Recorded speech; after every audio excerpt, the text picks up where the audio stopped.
Hey guys, so in the first part what we did was model the cup, and this is the second part where we'll be doing the texturing for the cup and we'll be making the candy.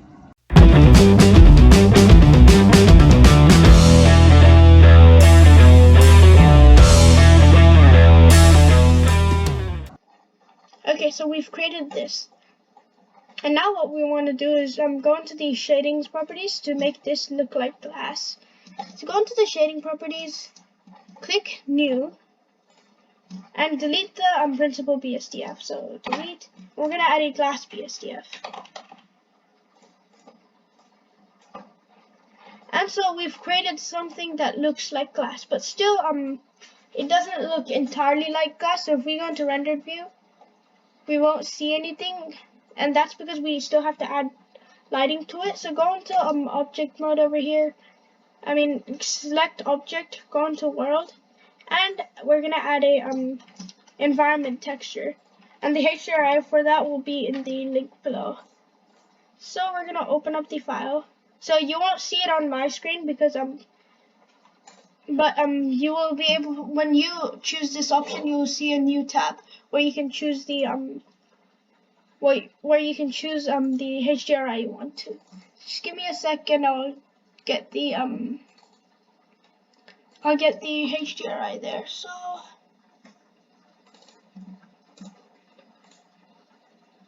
and there we've got another thing. Right now it looks a little weird. It doesn't look entirely like glass, and that's because if we go into the render properties, the render engine is Eevee. Just make it into cycles, and it'll look more like glass. So over here, go into object again. Make sure you're selecting the cup, and we're gonna add a Glossy Bsdf. And what that does is, as you can tell by the name, it adds gloss to it, so it doesn't look like still water, but more of glass. So you can change the roughness. I chose something around 0.3. And for the glass BSDF here, make the IQR to 1.3. 5 or 6. And you get this.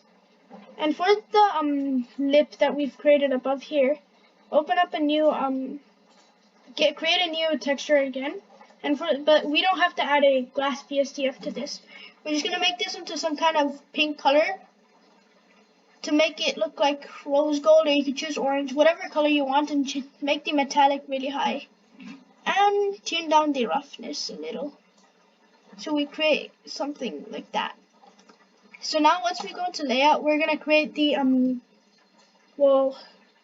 the candy. So for that, press Shift A, and we're gonna get a UV sphere, move that up. We're gonna scale it down, just something around that.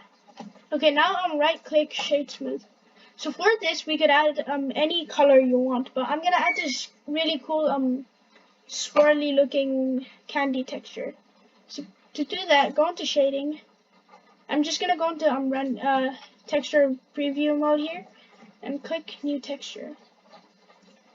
So now for the base color, we're going to want to add a image texture, and the image to that will be in the link below.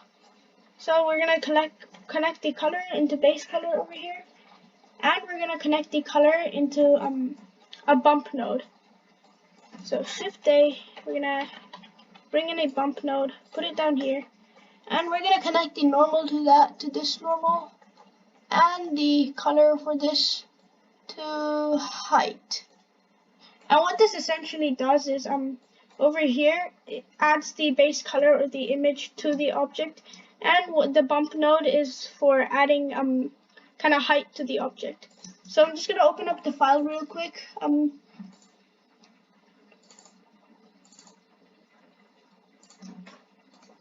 And just wait a sec, and we've gotten this. Right now it looks really rough, and that's because of our bump node strength. So just tune down the strength until it looks favorable. Yep, so around 0.027 you'll get this. So just right click to shade smooth, and if you want you could add a subdivision surface modifier to get rid of these random jagged lines. Don't go too high like we did with the cups and mouth because it looks smooth already. Just go with something around 2 and apply. So now this looks good already, but if you want, you can go into UV editing and kind of rotate stuff to get a different perspective of the candy wrapper. But I'm just gonna keep it at this. Okay, so go into top view and start just duplicating them.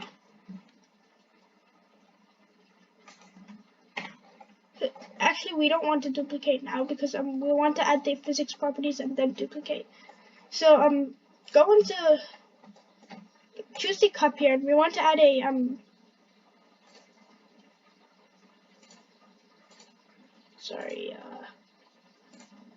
we want to add a rigid body simulation here and make the type passive.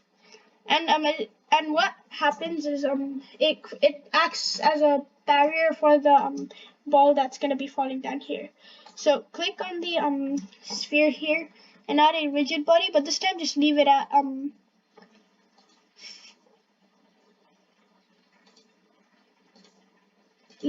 active. So you could change some stuff here, but I prefer not to. So if we press play now, it is going to fall, but as you can see, it just lands straight in the middle of the cup, which we don't want. So choose the cup again. We're gonna change the shape. So what the shape is when we do add a modifier, well, sorry, not a modifier. When we do add the physics properties to this, it creates kind of like a shape that is set over here to act as a boundary, and we want to change this to mesh. So over here, and now if we play it, it's gonna look something like that. So now it's gonna fall straight onto the actual bottom. So we could change the surface response, the bounciness, it's not too much, but something around 0.1. And so if we were to play that, it's not going to make much of a difference, but it will give it a little bit of bounce. Okay, so go back to frame 1. Go into top view. We're just going to duplicate these. So I went with a kind of like a flower pattern, or just on all 4 of the axes. Over here. And now I'm going to choose all these spheres that we've created, or the echo spheres, whatever you want to call them, and just duplicate them on top, or the bottom. So Shift D, Shift C to move them around on the Z-axis. Just going to move that around there. And yeah, something that looks like this. And now if we were to drop the candy,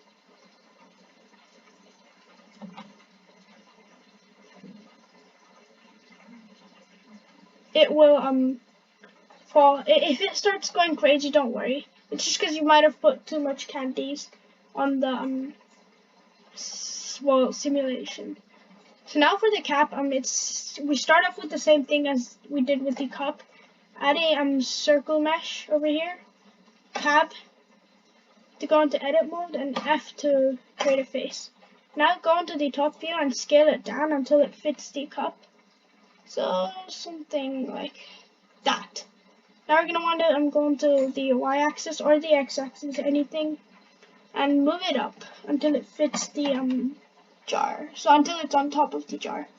So something around there.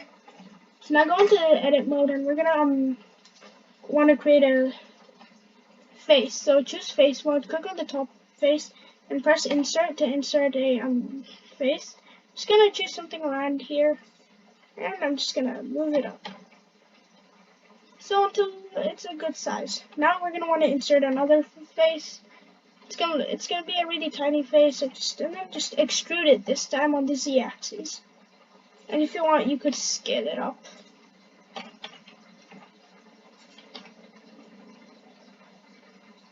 So what I did here, it's just I extruded it again and then scaled it down.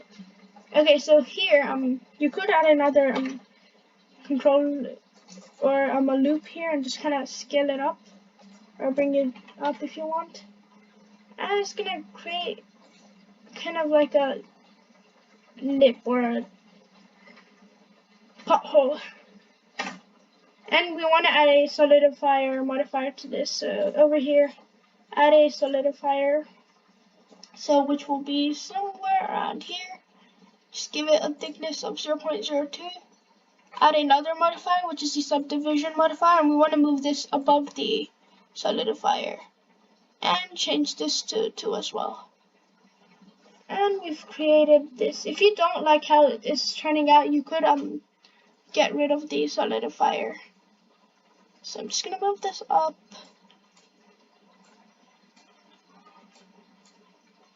And get rid of the modifier if you want, but I'm gonna keep it on. So go into shading, and we're gonna choose the same shade as the cup layout. Okay, so right click to shade smooth. Okay, so this is the end of part 2 where we did the texturing for the cup, the lid, and the candy.